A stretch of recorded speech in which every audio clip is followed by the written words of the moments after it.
Seguido por um exemplo, né, de exercício, a gente aplicar aqui os conceitos do capítulo 4, vamos considerar a seguinte configuração. Nós temos aqui um condutor, né, um condutor cilíndrico de raio Azinho, e ele possui nele, na sua superfície, uma densidade de carga linear lambda. Esse lambda é dQ sobre dL.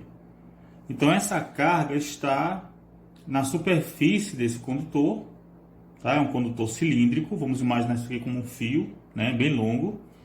O detalhe é que esse condutor de raio Azinho, um condutor cilíndrico, ele não está no espaço vazio, mas ao contrário, ele está mergulhado num meio dielétrico com permissividade epsilon. Então a proposta é, a partir dessa configuração, encontre a polarização P, a densidade de carga volumétrica de carga ligada, ρP, a densidade superficial de carga ligada, σP, e determinar as propriedades ou as grandezas que são pertinentes, como o campo elétrico e o vetor de deslocamento. Então, olha, para resolver esse problema, nós devemos lembrar de aplicar a lei de Gauss para dielétricos, né? Então, só lembrando da expressão, a lei de Gauss é a integral, na forma integral, é a integral de D interno dA numa superfície fechada, que é igual à carga livre envolvida. Mas, além disso, é importante lembrar também a relação entre as diversas grandezas. Lembra que nós falamos que esse vetor de deslocamento ele é definido, olha, como D é igual a ε0e mais P. Ou, de outra maneira, podemos também escrever P como sendo D menos ε0e. E ainda outra relação importante é escrever o vetor de deslocamento em função do campo elétrico diretamente. Temos ainda que D é igual a epsilon vezes E, onde epsilon é a permissividade do meio, né? A constante dielétrica vai ser essa permissividade do meio com relação à permissividade epsilon zero do vácuo. Muito bem, então vamos aplicar a lei de Gauss. Fazemos isso considerando nós vamos escolher uma superfície gaussiana fechada que passa pelo ponto, né, pelo ponto de interesse, pela região do espaço de interesse. Então nós vamos considerar um ponto aqui dentro do dielétrico e escolher aqui, ó, uma superfície cilíndrica também de comprimento Lzão. Vou chamar isso aqui de Lzão, e raio S, tá? Então o raio aí é S. Muito bem, então o que nós vamos fazer é, como esse condutor aqui ele é muito longo, os efeitos de borda são desprezados, tá bom? Então não vai ser interessante para a gente considerar os efeitos de borda, não precisa, por quê? Por quê? Porque qualquer fluxo nessa superfície da esquerda ou na superfície da direita vai ser zero, uma vez que essa configuração se estende para distâncias muito grandes. Então, como a gente percebe, aplicando aqui a lei de Gauss, nós vamos ter o seguinte, ó, a integral de D interno dA numa superfície fechada é igual a carga livre envolvida. Essa carga livre nós já sabemos quanto vale. Ela pode ser calculada pela integral de lambda dL, é a quantidade de carga na superfície do condutor. Então toda essa superfície gaussiana, ela engloba essa carga que está dentro desse segmento do condutor, que é lambda dL. Lambda é constante, né? E a integração vai ficar, a integração aqui de lambda dl fica lambda, que multiplica a integral de dl, e esse dl se estende de L igual a zero até L igual a Lzão. Então vamos fazer isso com calma, né? Mas antes disso, devemos lembrar o seguinte, bem, para calcular isso aqui, nós precisamos considerar o fluxo do vetor de deslocamento através da superfície fechada. Qual é a superfície fechada que nós escolhemos? Superfície cilíndrica que envolve o condutor, juntamente com essa tampa circular da esquerda e a tampa circular da direita. Mas como nós mencionamos, devido à simetria do problema, o fluxo nessas superfícies laterais é zero. Então só vai sobrar na superfície cilíndrica um vetor dA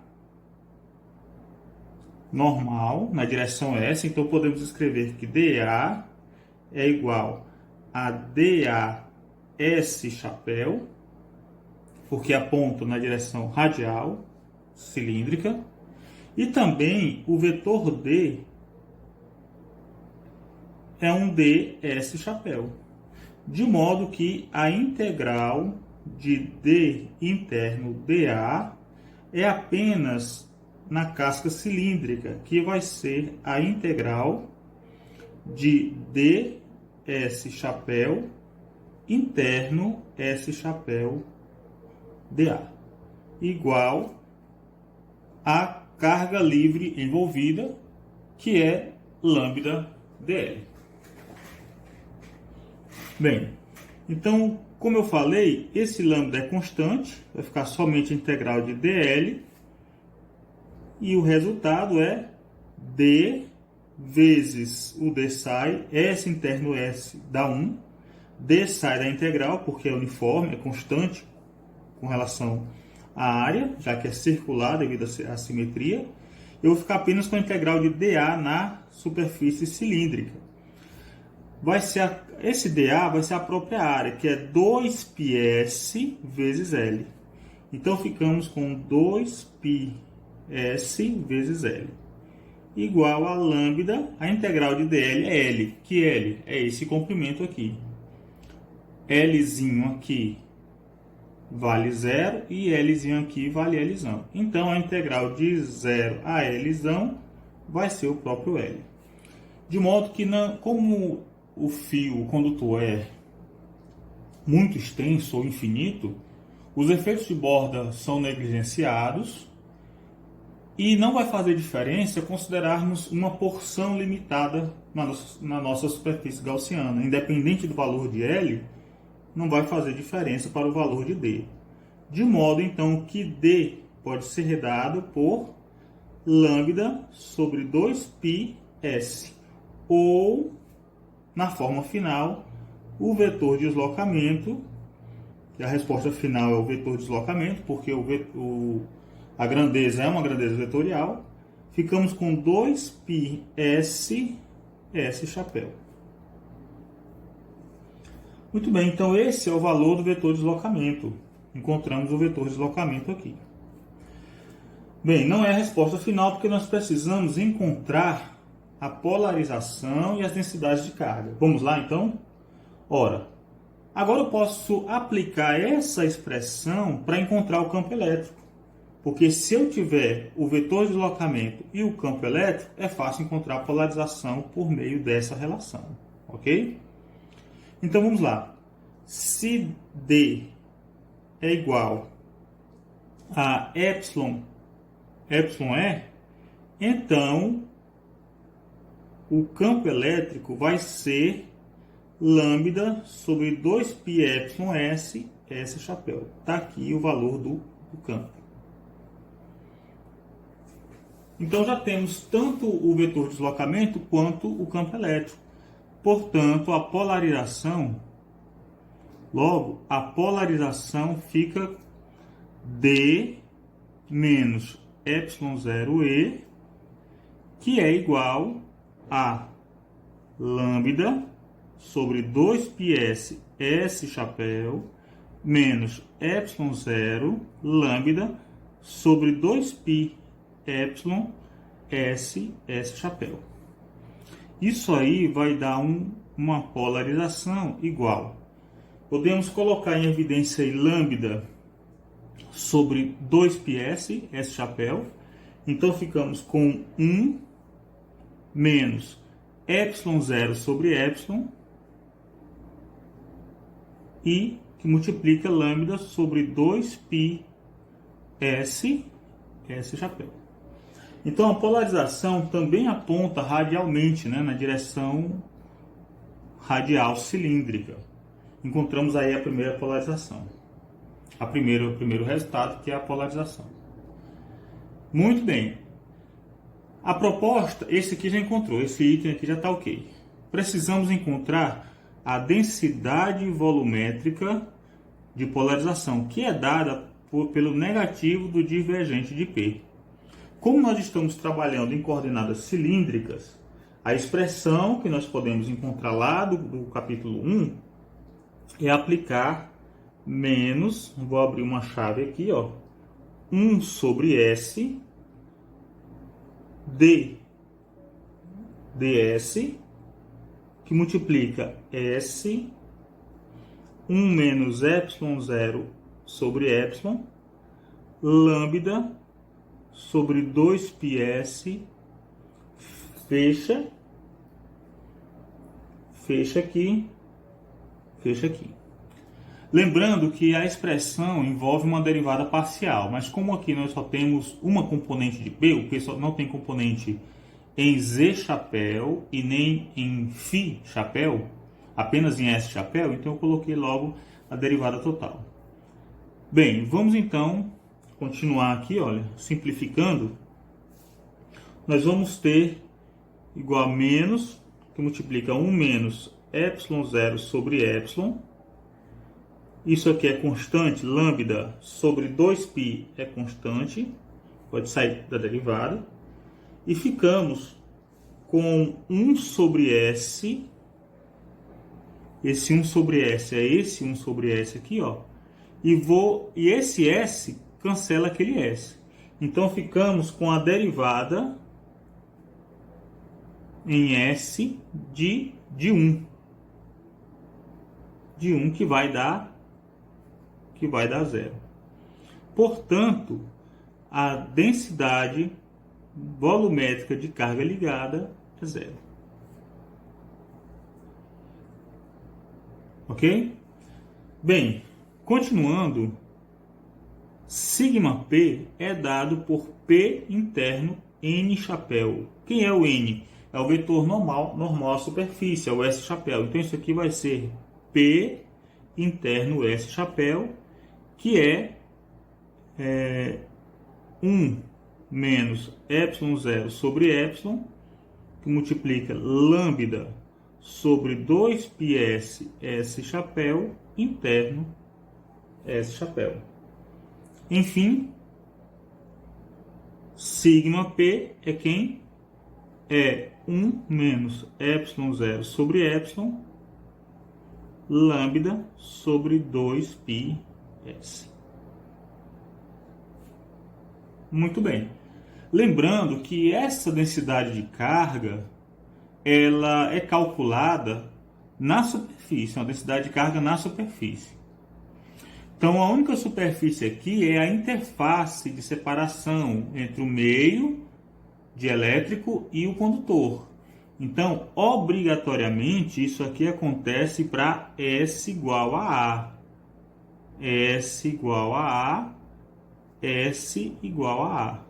Ou seja, devo trocar esse S por A. Tá certo? Então, encontramos aí a polarização, tá? Polarização no meio, vetor polarização, a densidade de carga volumétrica, carga ligada, e a densidade superficial de carga ligada. Convém então calcular um passo a mais, não foi pedido isso para nós, a carga total ligada, né? A carga total de polarização é a soma da carga do volume com a carga na superfície. Então vai ser a integral de ρP d tal, isso aqui é zero, já sabemos disso, né? Isso aqui vem para zero, mais a integral de sigma P dA, que é a integral de 1 menos ε0 sobre ε, lambda sobre 2πA vezes dA. Como tudo isso aqui é constante, pode sair da integral.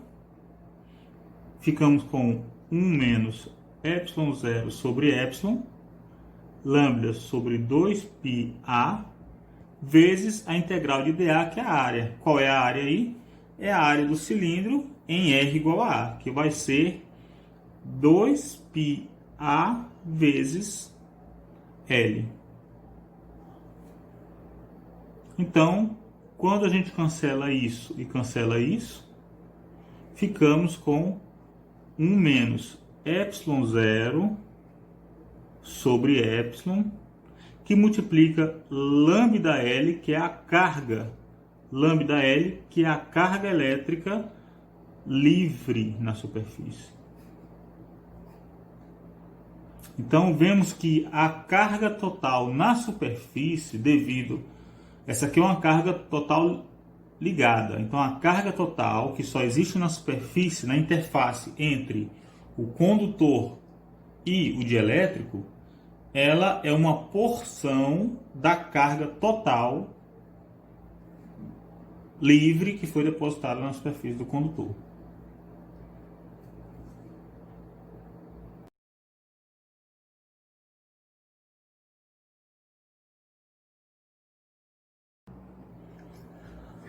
Bem, então, um exemplo 2, vamos considerar uma configuração que é complementar até ao exemplo 1 que nós fizemos. A situação é a seguinte: nós temos um meio isolante, um meio dielétrico, tá certo? Um meio dielétrico, que é colocado entre duas placas de carga, duas placas carregadas. Então, a placa da esquerda tem uma carga sigma e a placa da direita tem uma carga menos sigma. São cargas livres. E isso produz uma polarização no material. Eu não coloquei todos os dipolos, né? Por questão de praticidade, eu não vou desenhar todos os dipolos. Mas o resultado é que no dielétrico, na face em contato com a placa negativa, nós temos um sigma P positivo. E no dielétrico, na face em contato com a placa positiva, nós temos um sigma P, só que negativo. Muito bem, então a ideia é, considerando a polarização de um número representativo de átomos dentro do isolante, como nós estamos considerando aí no nosso esquema, a ideia é obter uma expressão para a permissividade relativa. Queremos a permissividade relativa desse isolante em termos dessas cargas aí, ó, da carga livre e da carga ligada. Muito bem, então nós vamos aproveitar e aplicar as condições de contorno para o vetor de deslocamento. Lembrando que na configuração, se nós temos apenas as placas sem o dielétrico, observe, nós temos então um vetor de deslocamento que é um vetor que aponta da esquerda para a direita, o vetor de deslocamento D. Mas devido à presença do condutor, aliás, do dielétrico, e devido à separação de cargas aqui, ó, sigma P positivo aqui e sigma P negativo lá, nós temos um vetor de deslocamento em sentido contrário, que eu vou colocar D do dielétrico. Lembre-se que observe que eu fiz esses dois vetores de deslocamento em tamanhos diferentes. Por quê? Porque aqui, não necessariamente, esses deslocamentos são iguais, porque eles dependem dessa distribuição de carga. A carga livre, ela é sempre maior ou igual à carga polarizada, a densidade de carga de polarização. Por quê? Porque não é possível, nem sempre, ou na maioria das vezes isso não acontece, haver a compensação aos pares de cada uma das cargas livres com uma carga polarizada. Vai depender das propriedades do dielétrico, da mobilidade e a maneira como esses momentos de dipolo se organizam. Então, no geral, a densidade de carga de polarização não é igual à densidade de carga livre. E isso nós vimos no exemplo anterior. Muito bem. O que acontece então é que vai haver um vetor de deslocamento resultante que é dado por D menos D do dielétrico. E aí nós lembramos também de outra coisa. Então nós lembramos que é possível relacionar o vetor deslocamento com a sua respectiva densidade de carga. Sabe por quê? Vamos lembrar da lei de Gauss que a integral de superfície fechada de D interno dA é igual à carga livre envolvida. Ou seja, se eu considerar agora, ao invés da carga total, que é dado pela integral de D interno dA, eu tiver apenas um elemento infinitesimal de carga, então eu posso escrever que D interno dA é igual a dQ, de modo que D é igual a dQ dA e chapéu. Esse E aqui carrega informação vetorial aqui dessa entidade, desse T, tá bom? Em outras palavras, de modo também bem simples, posso escrever assim, ó. Assim, D é igual a dQ sobre dA, e dQ sobre dA é um sigma. Em outras palavras, escrevo dr, já que eles são paralelos, eu não preciso mais carregar a propriedade vetorial, porque eles são paralelos, tá bom? Então eu vou descarregar um pouco a escrita, escrevendo apenas assim, ó, dr é igual a D menos D do dielétrico, que é igual a sigma menos sigma P. Como no dielétrico o ρP é igual a zero, dá para ver que ρP é igual a zero. ρP é igual a zero, por quê? Porque a polarização aí ela não tem um divergente, né? O divergente é zero. Então, escrevemos que o campo elétrico aqui então vai ser paralelo ao vetor de deslocamento e vai ser dado pelo dr sobre epsilon, onde epsilon é a permissividade do meio. Como o ρP é igual a zero, os dipólitos se organizam de modo linear e uniforme, então a polarização no meio não tem um divergente, produz um ρP igual a zero. Se o ρP é igual a zero, então eu posso escrever o campo elétrico como sendo o deslocamento resultante sobre ε0. Por que ε0? Porque essa configuração é equivalente a essa. É equivalente ao ter uma placa carregada positivamente aqui à esquerda, uma placa carregada negativamente aqui à direita.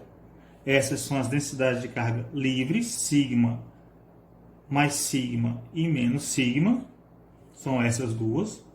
E aqui, um conjunto de cargas constituindo os sigmas P. Então, essa parte no interior do dielétrico funciona como espaço vazio, porque não tem contribuição para os campos. Por isso que eu posso escrever o campo como sendo o dr, o vetor de deslocamento resultante.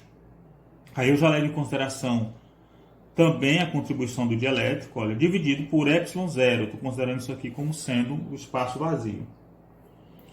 Bem, se isso é verdade, eu posso escrever então como sendo sigma menos sigma P sobre ε0. Ou, melhorando, olha, se eu escrever sigma P sobre ε0, que multiplica sigma menos sigma P, então, se eu escrever sigma sobre ε0, que multiplica sigma menos sigma P sobre sigma, nós podemos encontrar então que o campo elétrico é dado por sigma, que é o D sobre ε0, que multiplica sigma menos sigma P sobre sigma. Então o que nós fizemos aí foi organizar, né, os termos, tá bom? Para deixar numa forma que seja fácil observar a grandeza, observar esses valores aí. Bem, aí eu vou lembrar que o vetor de deslocamento, dr, aqui, né, o vetor de deslocamento total, dr é dado por εe. O vetor de deslocamento é dado por εe, onde ε é a permissividade do meio. Agora nós vamos olhar para o meio, determinar esse ε. Quando eu comparo essas duas equações, separando o dr aqui, ó, eu vou ter ε0 que multiplica sigma sobre sigma menos sigma P vezes E. Comparando os dois, nós vamos ter que ε sobre ε0, vou comparar esse termo aqui, está multiplicando E, com esse termo. Então, trazendo esse ε0 dividindo, eu fico com sigma sobre sigma menos sigma P. Isso aqui nada mais é do que a constante dielétrica, que é o objetivo, encontrar a permissividade relativa do dielétrico.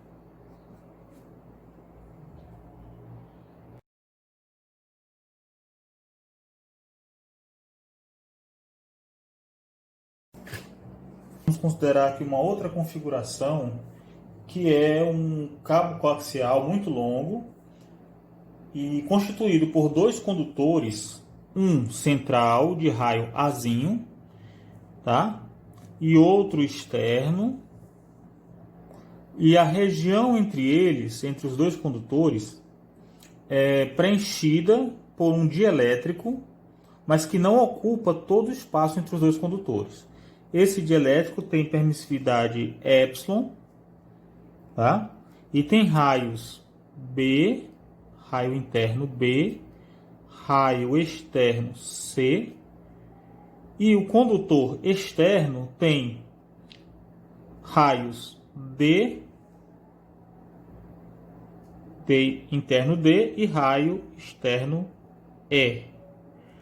Então, vamos considerar o seguinte: nós temos um cabo coaxial, raio interno do condutor, raio do condutor interno é Azinho, do condutor externo é D e E, a espessura é E menos D, essa espessurazinha aqui, e o espaço de A até D é preenchido por um dielétrico também concêntrico.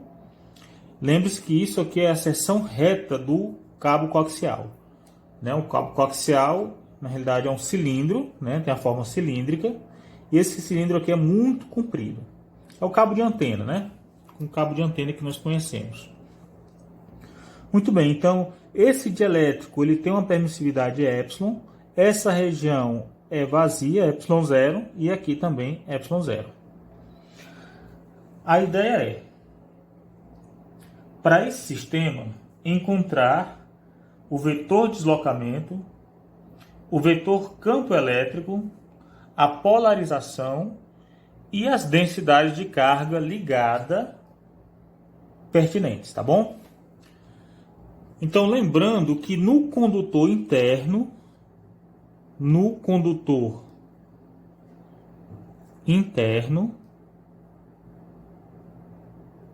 nós temos uma carga positiva que é definida por lambda dq sobre dl, e no condutor externo,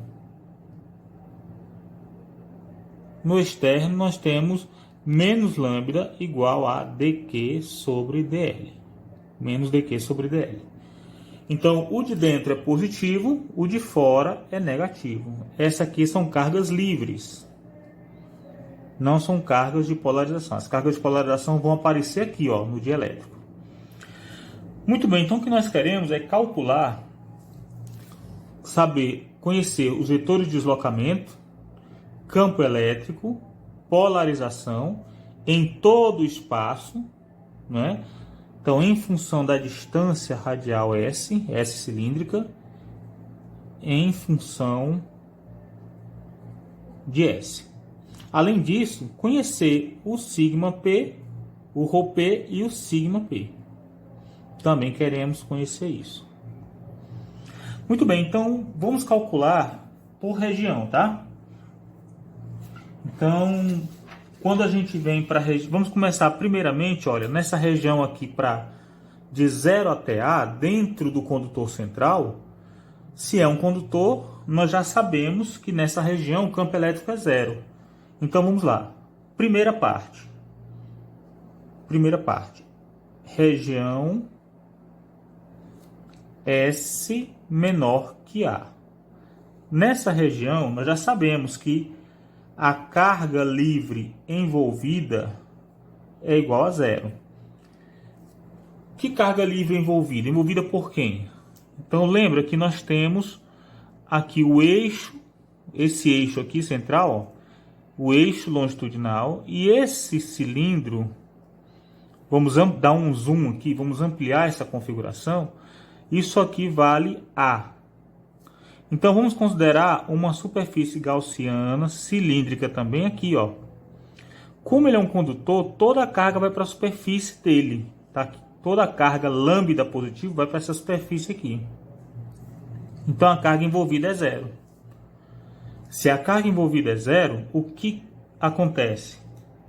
O vetor de deslocamento é zero e, obrigatoriamente, como é um condutor, não tem moléculas polares para serem orientadas, nem a polarização e nem o campo elétrico também vão ser diferentes de zeros. Ou seja, D é igual a zero, E é igual a zero e P é igual a zero.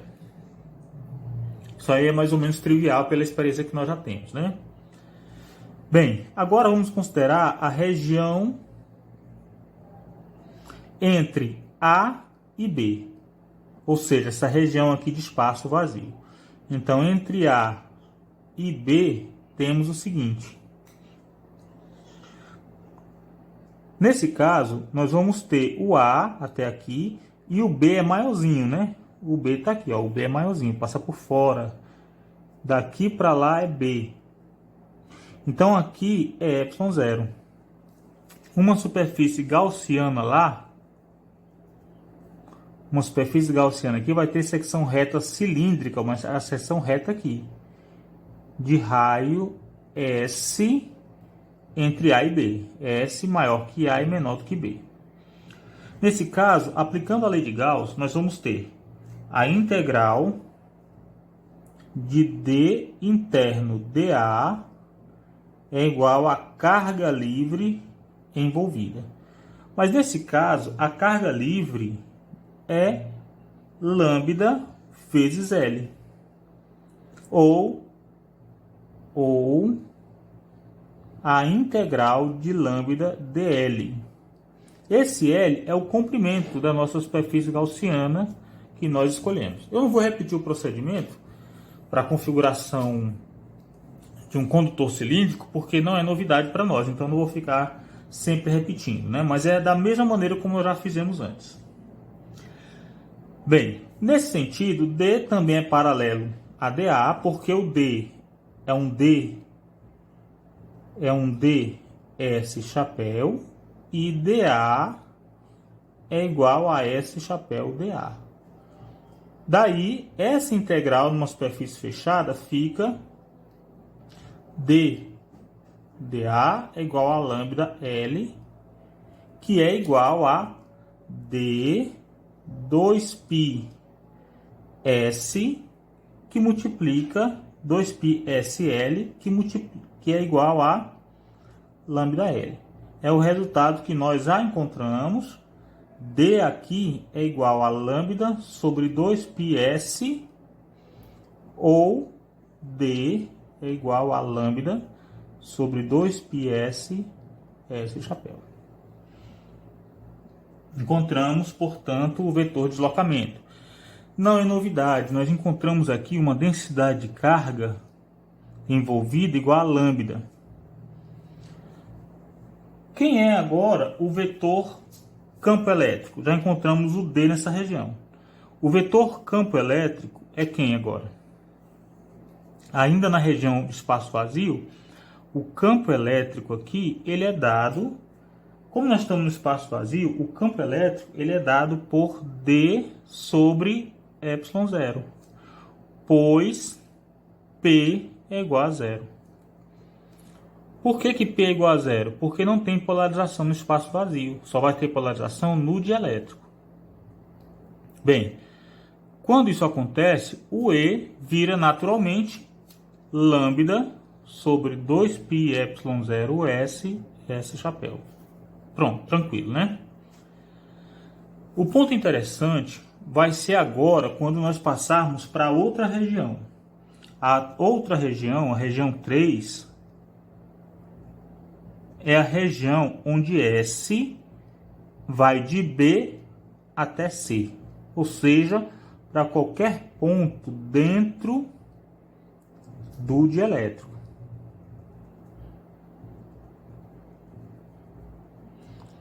S maior do que B, menor do que C. Nós estamos agora no dielétrico.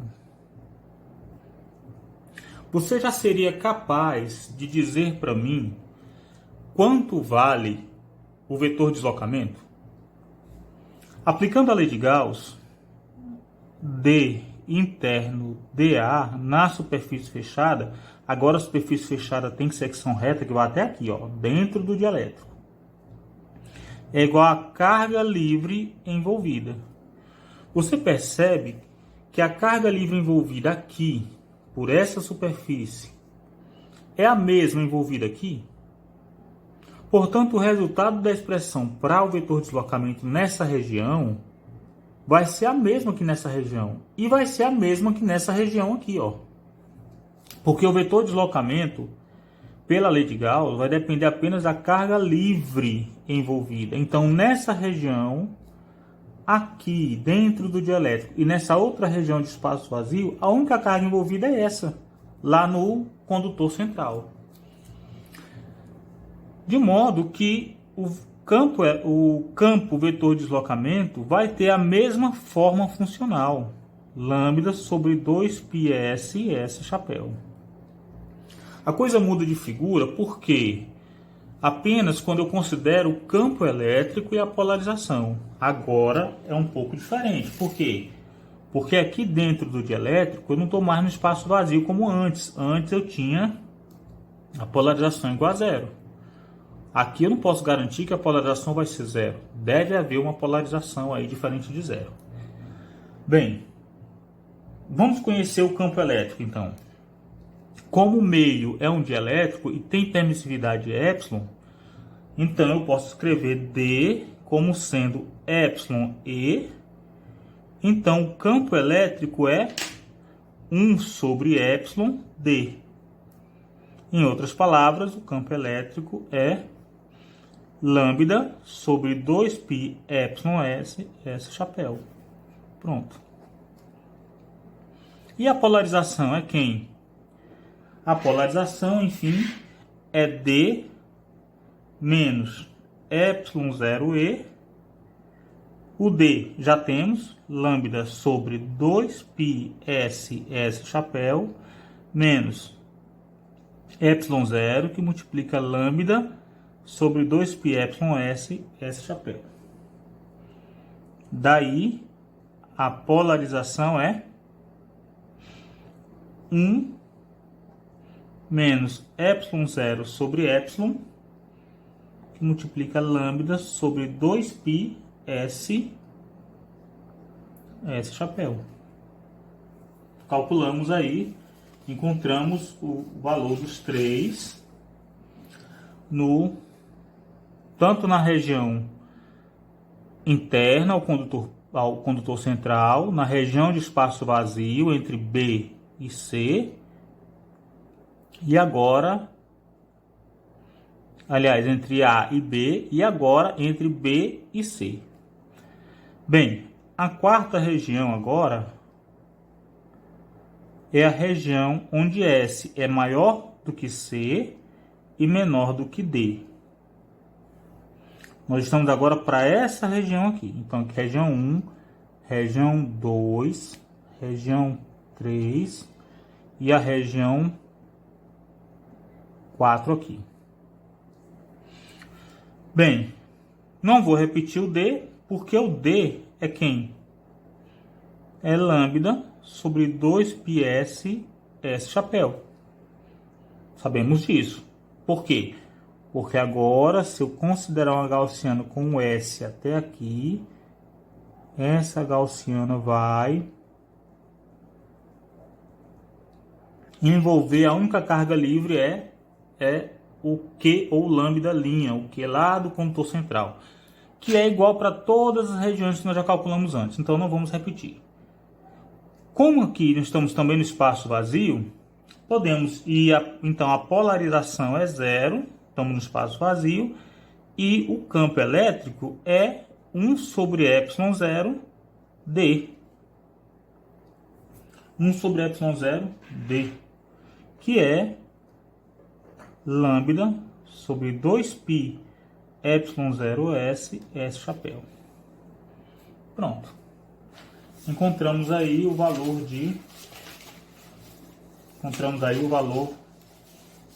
do vetor de deslocamento, do campo elétrico e da polarização. Bem, continuando, temos que calcular agora essas mesmas grandezas na região entre o raio D e o raio E, e depois para pontos fora do condutor, fora do cabo coaxial. Então, para continuar, podemos considerar agora a região 5, que é a região com S maior do que D, menor do que E. É a região dentro do condutor externo. Se é um condutor, já sei que D é igual a E, que é igual a P, que é igual a 0. Para pontos fora, vamos considerar agora um S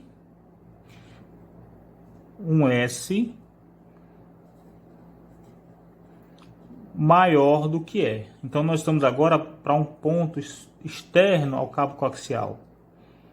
Nesse caso, estamos no espaço vazio, a polarização vai ser 0.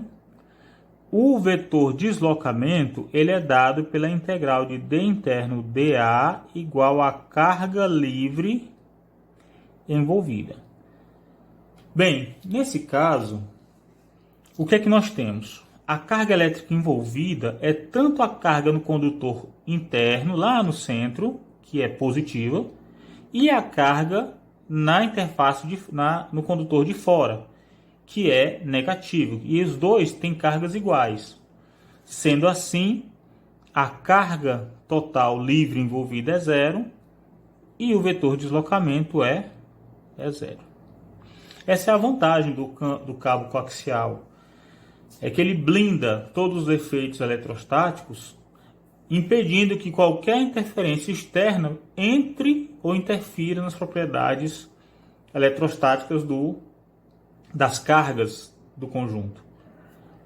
Bem, juntando esse conceito da polarização com esse do vetor de deslocamento, encontramos também que o campo elétrico é igual a 0.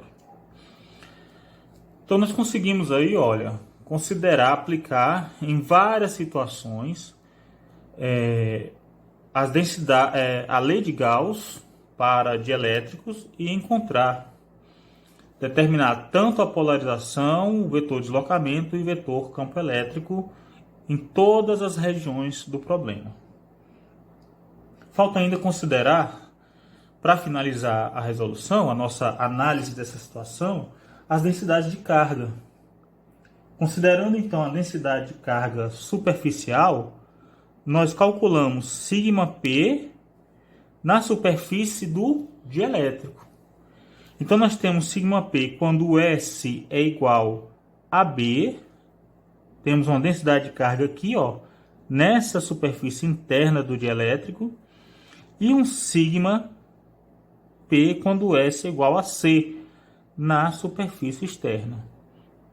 Então isso aqui é dado por P interno N chapéu, P interno N chapéu, que no caso de S igual a B, nós vamos ter 1 menos ε0 sobre ε, lambda sobre 2π B, S chapéu, interno, menos S. Lembre-se que o S aponta do centro para fora. Nessa superfície aqui interna, o S chapéu, o vetor normal, aponta para dentro. Negativo. Então, isso aqui vai resultar em menos S interno, S dá 1, vai ficar menos 1 sobre ε0, ε, que multiplica lambda sobre 2πb. Lambda sobre 2πb. Já para a superfície externa, quando S é igual a C, nós vamos ter 1 menos ε0 sobre ε, lambda sobre 2πc. Lembre-se que a expressão para o P é 1 menos ε0 sobre ε, que multiplica lambda sobre 2πr, é 2πs, S chapéu. Como nós estamos na superfície, o valor do raio S deve ser substituído por B na face interna, por C na face externa. S chapéu, interno, S chapéu. Aqui o S, o vetor normal, é positivo, porque ele aponta assim, ó. Tá? Então, como resultado, vai dar 1 menos ε0 sobre ε, lambda sobre 2πc. Então, temos aí a expressão para as duas densidades superficiais de carga de polarização ou duas densidades superficiais de carga ligada. E o ρP? Ora, ρP é o negativo do divergente de P. Em coordenadas cilíndricas fica menos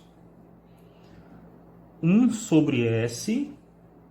De novo, o D, vou colocar D ds, porque só tem uma componente, o P só tem uma componente em S, não tem nem em θ nem em Z.